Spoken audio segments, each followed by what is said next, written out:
Okay, Shalom Ubracha. Good to be back. Shavua Tov. We are today, after we've done maybe for this past few months, one section in the Likutey Moran, and one paragraph, one little tiny paragraph, we're today going to do the prayer, the Likutey Tefilot, on it. Why?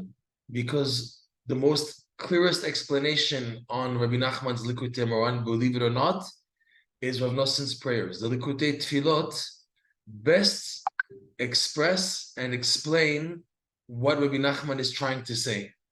It's when you rewrite an idea in prayer format, you have to be as clear as possible, and because of that, the clarity in Rav Noson's prayers is just Baruch Hashem super clear. There was a Rebbe who lived here in Yerushalayim. I think he passed away maybe 15 years ago, 10, 15 years ago. He was called the Savrana Rebbe, Rabbi Hager, and he was an undercover Breslover. It's funny because the Savrana dynasty, if you read the book Through Fire and Water, they were the biggest opponents, opposition to Breslov and Rabbi Nachman's teachings and Rav Noson. The Savrana Rebbe was a big antagonist and oppressor of Rav Noson and the Breslover Hasidim. So it's very interesting that his descendants, one of his descendants, this Rabbi Hager, alav shalom, he said, I agreed to become a Savrana Rebbe in order that Savran should have a Rebbe who was a Breslover. So he was very deep, very special, and he would give classes on Likutey Moran, and when they asked for an explanation, he would then do the Likutey Tefilot on it, showing people how Rav Noson, in his prayer, is the best explanation to the Torah on Likutey Moran. Okay? So before we do that, there's just an amazing insight on the Parsha. Something that has been bothering me for years, and finally I found a clarification. But to back up, let's give a presentation of a point from Parshat Korach, Parshat Chakat, and Parshat Balak. Okay? In Parshat Korach, we saw that after the incident of the earth opening up and swallowing up Korach and the people that swallowed up with him, Datan, Aviram, and the 250 were killed, right? It says there that the Jewish people condemned Moshe Rabbeinu and Aaron. Atem hamiten, you killed Jewish people, you killed the Ada, you killed the righteous people, you killed the Sanhedrin. So at that point, Hashem couldn't stand it anymore. He let out a plague. He let the angel of death, the Malach HaMavet, kill people, the Jewish people with the plague. So what does it say in the Parshat Korach?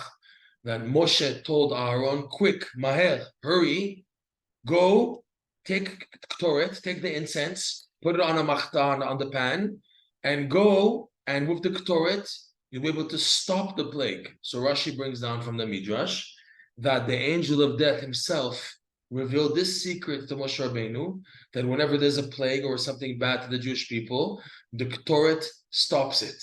So Aaron went with the ketoret. So the angel of death was in the middle of killing people. He was in the middle. He got away with, I think, 14,000 or 12,000, whatever it says in the Parsha.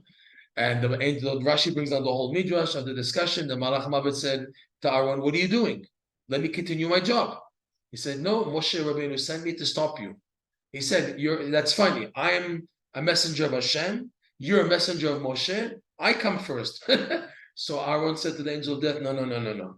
If Moshe Rabbeinu told me to do something, it can never be that it comes from himself alone and not from Hashem. And if you don't believe me, Hashem and Moshe are right now at the tent of meeting. Let's go there and last them. Okay? That's how the plague was stopped. Okay? Parshat Chakat, which talks about the passing away of Aaron HaKohen. Okay? So it says that Aaron, Moshe and Elazar, the son of Aaron, they went up to Hor HaHar, Mount Hor HaHar, and they came back down only Moshe and Elazar. Aaron passed away. He was buried. Right? The whole story there, Rashi brings down in the Parsha, that they came into a cave. There was already a bed prepared and a candle lit. And that's how Aaron passed away. He undressed his clothing of the 8 garments of the Kohen Gadol, the high priest. He dressed them onto his son Elazar. He lied down. Moshe Rabbeinu said to him, close your eyes, close your mouth, and that's how his neshama went. Okay, so when they came down, Rashi brings part of the Midrash. Rashi says parts of the whole Midrash goes like this, that the Jewish people saw only Moshe and Elazar coming down. They said, Hechan Aharon, where's Aharon? So Moshe and Elazar answered, who met? He died. So the Midrash says, we don't believe you. And if you don't prove to us that he died, we're going to kill you right now. Can you believe this? The Jewish people told Moshe, if you don't tell us what happened to Aaron, we're going to kill you. The Midrash says this. What's going on? What in the world is going on? We said, well, we'll stone you right now. So Moshe Rabbeinu prayed. He said, Hashem, let them see. Let sanctify your name. So Hashem opened up the cave, let Aaron's body float in the air. And the Midrash says that they can hear Hashem and all the angels above mourning over the passing, the death of Aaron. Then the Jews believed. But it is so unbelievable that the Jews said to Moshe, we're going to stone you, we'll kill you if you don't tell us what happened to Aaron. Meaning, like we learned out in the Parshat Korach-Chakat-Balak, that the Jews mourned more Aharon more than Moshe. Why? Because like Rashi brings down, that Aharon was Rodef Shalom. He was Rodef Ohev Shalom, Rodef Shalom. He was able to make peace between husband and wife, between enemies, between friends, people, to make them to have friends again. He was beloved. Aharon was able to, like they say, Zorem in Hebrew. He was able to go with the flow. Aharon was able to relate with the people. He's not Moshe Rabbeinu. Moshe Rabbeinu is the final truth, the ultimate truth. We'll go into that soon. But Aharon was someone who was able to lower himself and to connect to people, to relate to them, to make them feel comfortable with him. And once he won them over, he was able to make them make peace. It was husband and wife and everything. Okay, that was the power of Aaron. This same Aaron. So the before again at this point, the Jews said to Moshe Rabbeinu, "Could it be?" This Rashi brings down, and this is from the Midrash. Could it be the one Aaron who stood between life and death, who stopped the angel of death with the ketoret, that the angel of death himself can rule over him and take him away? Okay, so the answer was yes, he could. We'll go into this a little. Okay, this is the Parshat Chokat and Korach. Coming up in Parshat Balak at the end, when you have the incident with Zimri, the head of the tribe of Shimon, having relations with a Midianite, Kozbi Batsur, and then also 24,000 Jews fell into illicit relations with the Midianites. The plague broke out again, and this time Moshe didn't say to bring ketoret. Why?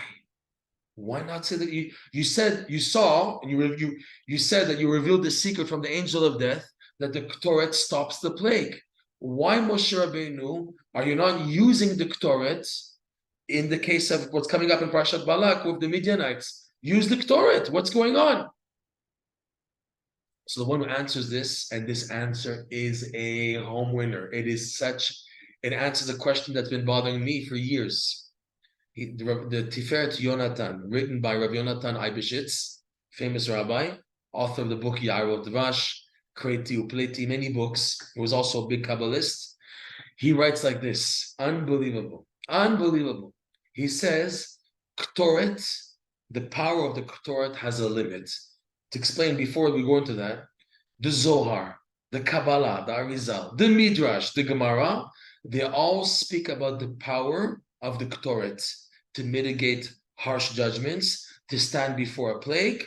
And even today that we don't have a Beit HaMikdash, the Zohar says, the Arizal says, the Midrash says, the recitation of the ketoret today has the power to mitigate harsh judgments. Like Rabbi Nachman words it, also quoting from the Kabbalah, what the ketoret does, the incense, what it did, the actual physical incense, and today by reciting the Pitum HaKetoret, the incense offering, what it does, it goes into the evil domain, kills the evil forces, kills the klipot, and extracts the holy sparks trapped there. Okay? This is what the ketoret does. What's bothered me for years is that Rabbi Nachman of Breslov, Rabbeinu, he says the exact same thing about the Tikkun Haklali. He says reciting the 10 chapters known as the Tikkun Haklali do the exact same thing. It goes into the klipot, kills the evil forces, subdues them, and brings out the holy sparks trapped. So the question has always been, Rabbi Nachman, what did you come to Mechadish? What did you come to shine into us? If this already is being done by the ketoret is not a joke. The ketoret is a big, big, big, big thing. It's a big thing. The idea of recitation of the ketoret. It's not a joke. And you come along and you bring along something which seemingly is the same as the ketoret. What did you add? What, Rabbi Nachman, did you add for us of the Tikkun Haklali? Even the Misnagdim, who are like anti-Breslov, these Kabbalists, they say, you don't need to say Tikkun Haklali. Pitum HaKetoret is enough. The Tiferet Yonatan, Reb Noson Eibshitz writes, no. The buck stops here. There's a limitation to the Ketoret. What is the limitation? In that, the Ketorets can help only up to Zima, up to immorality. When it comes to immorality, that's where the ketoret does not help anymore. Why not? Ketoret, the word in Hebrew, ketoret is katar. The root is kuf, tet, resh. Kuf, tet, resh, katar in Aramaic is the word for kesher, connection. The ketoret only works so long as a person is still connected. When there's still a connection, what the ketoret does, it's 11 fragrances corresponding to the 10 sfirot, plus a number 11 sfirot, which is the keter. It's above. Has 11. We went into this in the last week's class. There's 10 plus 1. What it does, the ketoret, it goes into the klipot, the evil forces, and extracts and elevates, okay? Because there's a kesher, because in the ketoret you have what's called chelbena, galbenim, which was the evil smell, which was bad, which corresponds to the lower, we have to correct that. Last week we said it corresponds to the keter. Chelbena corresponds to the malchut, because it's the malchut, the lowest sphera, that was always being attacked and being possessed and taken hostage by the evil, by the klipot. So what's needed is the ketoret, with its part of malchut stuck in the klipot, the ketoret, which is 11 now, connecting the malchut to another 10, it's 11. It goes into the evil, because of the connection, is able to retrieve, to kill the evil and bring it up. But Reb Noson Eibshitz writes in Tiferet Yonatan, unbelievable, that when there's Pagam Abrit, when there's a defilement of the covenant, as in the case of Zimri and the 24,000 who had sexual relations, forbidden relations with the Midianites, they cut off their connection. The connection is cut off. Rav Noson says something similar in the Likutey Tefilot, Tfilin halacha bet. He says that when a person does become a brit, when a person has what's it called, spilling of the seed, especially intentional, he loses what's called in Yiddish is pintele yid. He loses his spark of holiness. He loses it. And he says, Rav Noson there, person has no other choice but to get a new spark. He has to go to a tzaddik to have to get a new spark. Okay? But the point of all this is when it comes to zima, to immorality, sexual illicit relations, the ketoret can't help, because it can only help so long as there's a connection. The person now severs the connection, boom, the ketoret can't help. This is where Rabbi Nachman comes in, and that the Tikkun Haklali, also 10, correspond to the 10 sfirot, but these are 10 sfirot corresponding to the 10 types of melody. Nigun, in the 4 levels of the reading of the Torah, you have what's called Tanta. Tanta stands for Ta'amim, Nekudot, Tevot, Otiyot. Tet, Nun, Tav, Aleph, Tanta.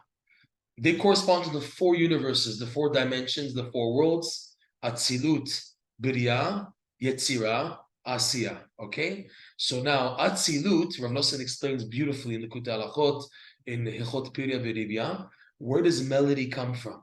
The power of Nigun, there's 10 types of melody, correspond to the 10 sfirot, correspond to the 10 utterances of creation. Meaning that in the beginning of creation, melody is already in existence. Rav Noson goes into an amazing exposition how that happens. But song is so powerful. Why do people get moved by music? Because the root of music is so high. It's from the 4th world of Atzilut and above.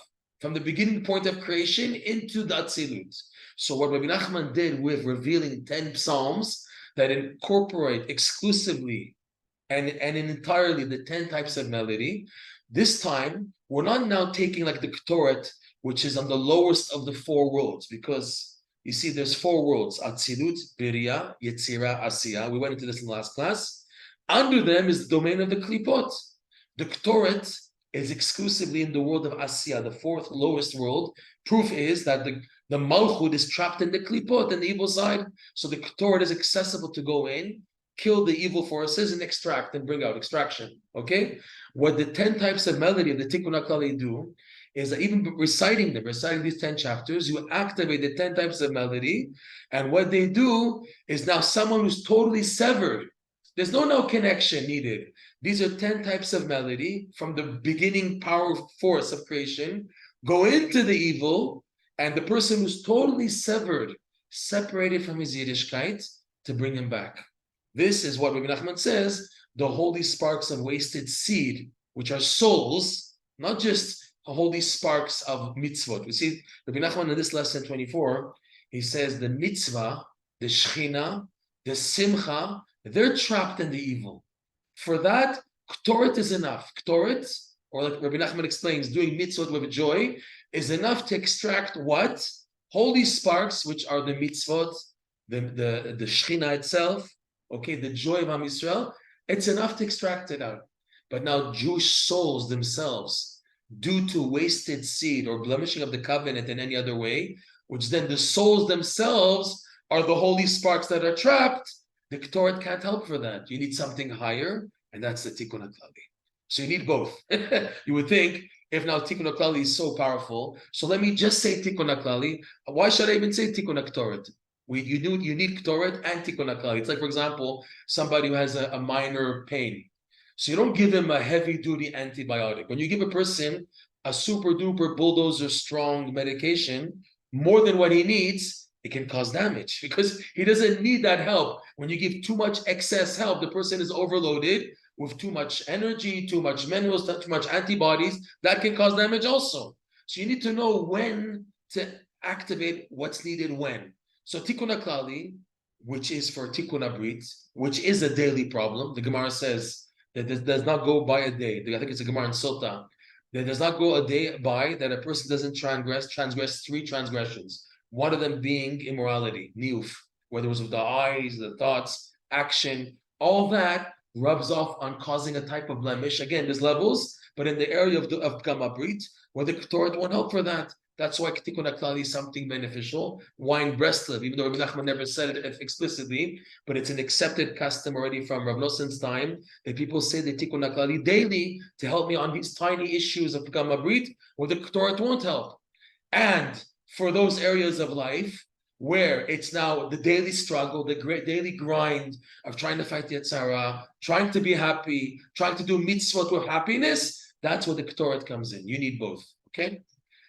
So this is amazing. It's an amazing chiddush because the Tiferet Yonatan is the first person to put his foot down and make a hakbala, a limitation to the power of the ketoret. He's the first one to say it helps up to here, ad kan. And now with that understood, unbelievable. You can see now why there's room for the Tikkun Haklali also. Now going back to Aharon. Aharon, the question is unbelievable. The Jews mourned Aharon more than Moshe Rabbeinu. You know, Moshe Rabbeinu is Moshe Rabbeinu. Come on, he's the one. He's the leader. But yet the Jews so much so were hurt and bothered by the passing of Aaron HaKohen that they even threatened Moshe Rabbeinu's life. Elazar, okay, Elazar is the son of Aaron. They threatened Moshe and Elazar. You threatened Moshe Rabbeinu. If you don't tell us what happened to Aaron, we're going to kill you. It's crazy that the Midrash says this. Unbelievable. So like we said, Aaron's uniqueness in that he was able to connect to every Jew, he himself is the makeup of the ketoret. He says, Rabbi Nachman in this lesson, that the ketoret brings simcha. Aharon, because he was ohev shalom, verodov shalom, that's the wording in Pirkei Avot, Ethics of Fathers. Be heve mitalmidav shel Aharon, ohev shalom, verodov shalom. Be from the disciples of Aharon, who's loving peace and running after peace. Because when there's peace, when someone has peace with you and shalom, you do anything they ask you, because you get along so well with that person. Even if someone else asks you, say, no, do it yourself. But when this person asks you, an Aharon HaKohen person asks you, your mamash just opening up. Whatever you say, he has chen. So Aharon's characteristic and the ketoret were synonymous. Moshe Rabbeinu was a different ballgame. Moshe Rabbeinu, Rabbi Nachman says in lesson number 6, that in the letter Aleph, you have a Yud on the top, a Yud on the bottom, and a Vav in the middle. When writing in script, not in writing format, but in script, Sefer Torah format, when you write an Aleph, there's a Vav in the middle, there's a letter Yud on the top leg, and the bottom leg is another Yud, right? So he says, Rabbi Nachman, that the top Yud corresponds to Moshe Rabbeinu, and he quotes from the Tikkun Zohar, which explains about this top Yud of the letter Aleph, that it's Kiseh de Mitkasya. It's a throne, a chair, which is covered up. The word Kiseh, also similar to the word Lehit Kasot, to cover up. In this case, Moshe Rabbeinu reached a high level that he's now considered a complete man, technically, and he's sitting on the throne. Adam Hayoshev ala Kiseh, which is from the vision of Yecheskel, from the vision of the Merkava, of the what's it called again? It's in Merkava, the chariot, the vision of the divine chariot vision that Yecheskel had along the river Kvar in exile, right? In Iraq, today's Iraq. So he saw the vision of Adam Hayoshev ala Kiseh. On that, the Zohar says this refers to the upper point of this letter Aleph, which means he says, Rabbi Nachman, lesson 6, this idea of the keter. What does that mean? The keter is a level which is inaccessible. It's only accessible in a reaching and non-reaching format. Moshe Rabbeinu reached that level. He was connected and not connected. When he passed away in Har Nevo, he reached the 50th gate is another term for the keter, which is this term of the kiseh. All these things are connected. I know it's a bit deep, but just following we want to get to. He is considered synonymous with this level of the keter. In his passing, he reached it. That's why the mountain is called Har Nevo. Nevo, where Moshe Rabbeinu is buried. Nevo is like Nun Bo. In this mountain, Moshe Rabbeinu reached the 50th level totally. Until then, he was merged in a format called Mate Vela Mate, reaching and non-reaching, okay? So Moshe Rabbeinu is considered the keter. He's unreachable. And Rabbi Nachman says that's the idea of the tzaddik. The tzaddik is someone like that. The tzaddik is someone, on one hand, he reveals to you Torah, he can relate to you, but he's still concealed. Why is that? Why is that the tzaddikim are revealed and unrevealed? This pushes our search. This gives you the incentive to keep on going, that the search must go on. It's an endless search to come close to Hashem and to come close to tzaddikim, that's at least the true tzaddikim, at the caliber of Moshe Rabbeinu. There's always a search, always a search. You must keep on finding the tzaddik. You can never say, I found the tzaddik, I'm rectified, I'm okay, I'm set for the rest of my life. It doesn't work like that. You have to keep on going. Aharon, on the other hand, is someone who comes down to the community. He comes down to relate to people. He's also working for Moshe Rabbeinu, his younger brother. He's also working for him, but with him, people are able to get along with. That's why he was chosen as the Turgeman. Turgeman, the Torah says about when Hashem told Moshe, use Aaron to be your translator in front of Paro. Meturgeman, what's the idea? He's able to relate and bring down the teachings of the tzaddikim. That was Aaron. But in our case, in our context, he was out to help people, to bring them back. Like the kesher, the connection of the ketoret, okay? So the Jewish people in Parshat Chukot, what we saw in Rashi, they couldn't believe Aharon, who mastered the ketoret, who was the one who he was the Kohen Gadol, number one, he was a Kohen, and the Kohen offers the ketoret in the Beit HaMikdash and the Mishkan, okay? Plus he's Kohen Gadol, okay? And he has the attributes of the ketoret, and is able to stop the angel of death from continuing his job. They couldn't believe someone who was so into the ketoret, the concept of the ketoret, that the angel of death can take such a person. He could stop the angel of death already. So that means, technically, the angel of death has no control over him because of his attitude of connection to the idea of the ketoret, okay? Now, it seems, I have to look into this, that the incident what happened in Midian with the 24,000 who were killed with Zimri is after Aharon's passing.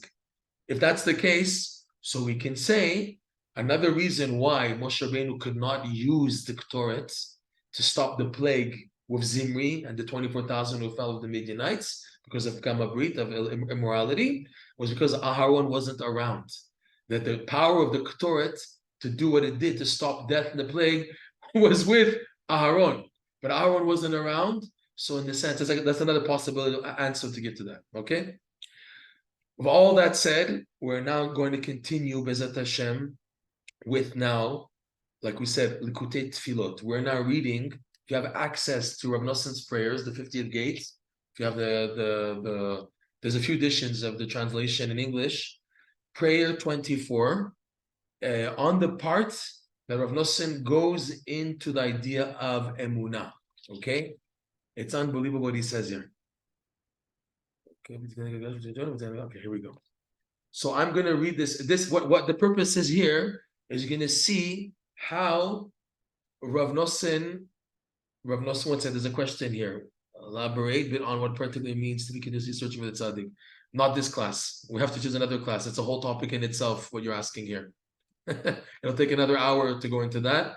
Hopefully, God willing, we will go into that as we get more into the ketoret, hopefully, B'ezrat Hashem. Okay? So let's continue here. So I'm reading in the section of the prayer 24. It begins in Hebrew, this is like some middle point of the prayer. I assume most people don't have access to the prayer. I'll do my best to read it slowly and to explain clearly. If you get a hold of it in the meantime, again, prayer 24, part 1 of Likutey Tefilot. So look what Reb Noson says. And this is summarizing the whole concept of Emunah that he went into. So Reb Noson says like this. ותעזרני ברחמך הרבים שאזכה לאמונה שלמה באמת. And please help me, Hashem, in your abundant compassion, that I merit a complete emunah. But which complete emunah? Be'emet, really. First of all, really means be'emet means the real truth, the real emunah. But also, when I say complete emunah, I mean complete emunah. Let me come to this. Reb Noson is amazing, because most times when you read these prayers and you feel so blemished about yourself, you feel like you're asking things which are so way above you. You know, like before I even ask for emunah shlema be'emet, let me ask for emunah, just simple emunah. Hashem Yitbarach, I'm struggling just for basic emunah. Reb Noson is telling you, ask for the highest. What happens when that happens? When you ask for super high things, okay, which the tzaddikim tell us you do need them, by the way, but when you ask for something so high and you feel so broken and embarrassed to ask of it, that in itself was the goal. The goal was to get your heart turned a little, to feel how far you are from this. You're asking for something so high, and I'm just so far from it. And I know I need it in life, and I'm so far. That's the goal. The goal of these prayers is to get your heart so turned. You're asking for something which is so big, but so necessary in your life, and you feel how far far away you are from it. This itself is the goal of prayer, to get your heart a bissel zerbrochen, they say in Yiddish, to have your heart a little bit broken up in order for words to come out. In order for the words to come out of your heart, you have to break the heart of stone, right? It's a prophecy. Hashem says that I will take away the stone of the heart of stone that you have and give you a heart of flesh. Heart of flesh is where the heart is so soft that when you talk about very sensitive topics and before Hashem, you're already crying and in tears and opening up. That's the goal. The goal is that a person reach that level of davening that just he's so emotional already just by just touching. You just press the little button, beep, and the person's already bawling his eyes out. You hit the right button. That's the goal. And these prayers are meant to do that. So he's saying, let me please merit in your abundant compassion that I merit to come to complete emunah, be'emet. Okay, true, perfect. In the translation, they translate it as true. Emunah shlema be'emet, real, true faith, because you can have misplaced emunah. We know that your emunah can be in the wrong things. Person can have also distorted Jewish emunah. He believes in this and that. Also, he believes in something which is against the Torah. You know, come on. Shelo esmoch al sichli klal, but he's now delineating it. He's defining what does it mean emunah shlema be'emet. Shelo esmoch al sichli klal, unbelievable. I should reach such a level of emunah that I never rely. I can use my brain, but I don't rely on my intellect at all. Unbelievable. When it comes to making a decision in life, I'm not going to think about it. I'm going to daven about it. I'm going to emunah base myself about the item that comes before me to make a decision. It's like a story I told many times, that there was a money changer that I met, and he told me that once he presented to Reb Yitzhak Bender like an idea, a business offer, an offer where he could just on the spot he could have said yes. Reb Yitzhak Bender said, "Let me think about it. Let me get back to you tomorrow." So he could understand, what do you have to get back to me about it? It's so obvious to say yes. And then the next day, Rabbi Yitzhak Bender came to the money changer, said, "Okay, I'm okay with it. I agree to do it." So he asked him, "I knew and you knew that it was okay yesterday. Why did you wait one day to tell me okay?" So Yitzhak Bender told the money changer, "I wanted to daven about it. I wanted the decision come through emunah, through prayer emunah, and let the emunah decide for me. Not that I'm coming from my brain to decide. I want the decision to come through prayer." This is unbelievable. This is such a lesson of life that you have decisions to make. You throw it first into emunah. I mean, it sounds ridiculous. You're in an ice cream store. Okay, which flavor do you want? You don't go, "Okay, Hashem, let me choose the right." You can't technically do that. It sounds stupid, right? But the idea is there that when you have to make a decision in life, a hachlata, that's a major decision, what you're going to do in your life, it should be through emunah and not on the sechel. He says it all. Look at his wording. Shelo esmoch al sichli klal. When it comes to decision making, this is something scary. You should know, because most people, they make errors in life because they relied on the intellect. They said, "Let me think about it." As a Jew, we don't say, "Let me think about it." We have to say, "Let me daven about it. Let me put it into my prayers and then get back to you." That's what he's saying here. I shouldn't be somech on my sechel. It's also when you have to make a major decision in life, it's not something to think about. You got to be davening. You got to run to Hashem. If God forbid, it's like it's a major decision. I don't know, a divorce or moving somewhere, buying a house, something which is a major decision in life. If you just rely on your brain power to figure it out, you're making a big mistake. A big mistake. He's saying here, "Shelo esmoch al sichli klal." I shouldn't rely on my intellect alone to just clarify a decision. Intellect has a part, but I'm not somech. His wording is very precise on Noson. Lo esmoch. I don't rely. When I come to relying, it's on Hashem 100%, not on my brain. I used my brain to present before Hashem. Okay, there's this, and now the pros, the cons. Okay, I'm now using my brain in presentation. Right now, final line, no way. I'm not using my brain for this.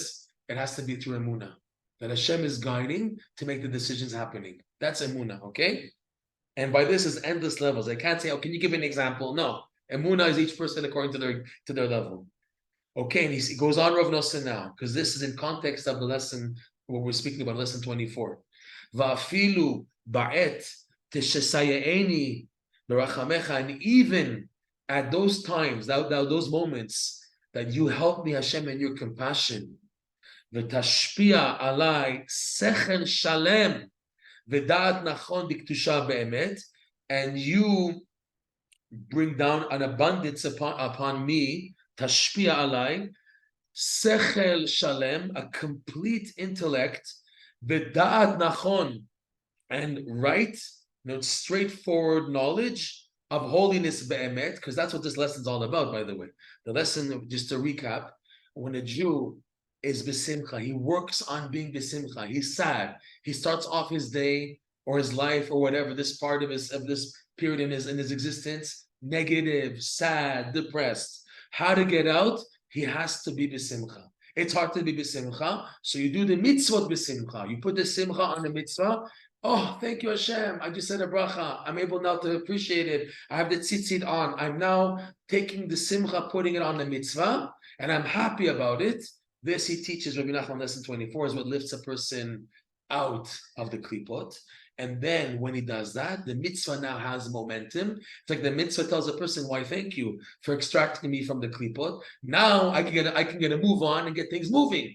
And what is the nature of the mitzvah? The tendency of the mitzvah is momentum, to get the whole world to reconnect back to Hashem. That's the meaning of the word mitzvah. Mitzvah in it means tzevet, to connect. What are you connecting? You're connecting yourself plus your world, all the worlds Rabbi Nachman teaches, back to Hashem.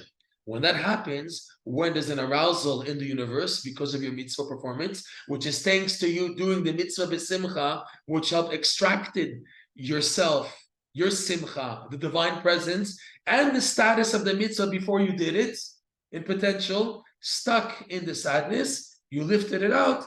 So now the mitzvah has momentum and it activates the world back to Hashem. That's the idea of the mitzvah. And what is the result? You activate what's called bracha. You're now entitled to receive blessing. And he teaches there, however, Rabbi Nachman, he says, however, the main blessing you should aim for is birkat hasechel, the blessing of the intellect. And so that's what he's saying now. However, when Hashem is kind to you and he opens up your mind in the Torah in perceiving him, be careful. When it comes to, you have an input, an influx of shefa, of bounty, of intellect, what's the thing? Is that I don't rely on it. I have intellect, thank you Hashem for this intellect, thank you for enhancing my level of brain. Now, when it comes to making a decision and making decisions based on my brain that I have, I don't rely on what you gave me, I rely on Emunah. Yes, I rely technically on what you gave to me, but what's being relied on? The enhanced level of Emunah.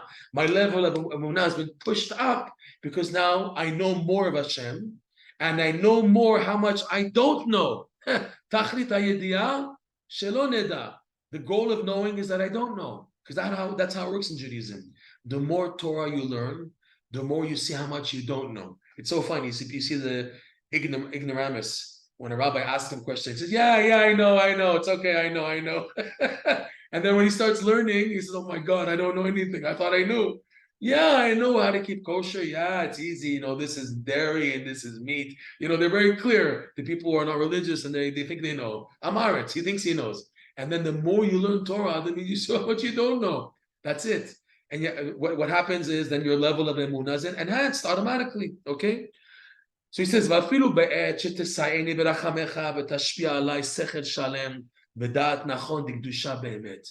Right, and you give a benevolence to me. You give me a shefa bounty upon me of complete intellect and straightforward knowledge of holiness. Be'emet, I'm on the right track with the right dot, not stupidities, not philosophy, not shtuyot, not nothing.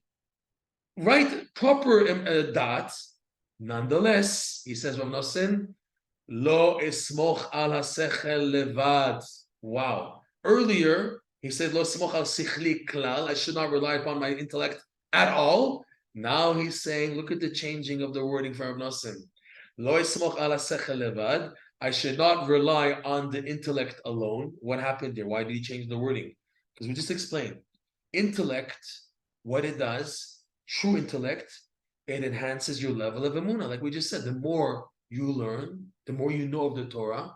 That means obviously when you're learning Torah properly, you have people who are not learning Torah properly and they're very haughty with their Torah. They think I'm a macher, I know the Torah, I know Shas, I know poskim. The real sign of Torah study in a person is humility. Humility meaning I see how much I don't know. Vis-a-vis Hashem. In other words, it's like a doctor. He said, no, I'm not a doctor. We're not saying that. It's vis-a-vis Hashem. Again, in face of Hashem, how much I know hasn't even touched a drop of the sea. And I'm exposed now to the sea. So now, that's what he's saying here. Lo smach ala sechel levad. I shouldn't rely on the sechel alone. Why am I even bichlal relying on the sechel? Because it says levad. Is because the sechel, the intellect now, has enhanced my level of emunah. So he's saying because of that, I shouldn't fall into, there's still a trap though. At every level in Judaism, you have this trap of getting carried away with the intellect. The more you learn Torah, the more this is Yetzer Hara of accomplishment. Yes, I want to finish Shas. Yes, I want to finish Shulchan Aruch. I want to finish Zohar. I want to have the title. Because on one hand, you're learning Torah. And when you're learning Torah, you have to be very systematic. You have your daily seder. I have my daily structure in my learning. So there's a yetzara of accomplishment in your head, because in the subconscious, your goal is to finish. I want to finish this set of books and then to start again with something more enhanced. So there is the exposure of accomplishment.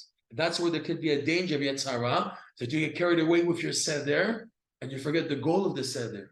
The goal of Torah study is Emunah. It's happening. Your Emunah is being enhanced, but you have to make sure to utilize it and have access it. Okay. So he's saying, "Rak ezke tamid lamshich Emunah letoch berkat hasechel." Rather, I should merit. You see, Reb Noson's davening for it. He's saying you have to daven for these things.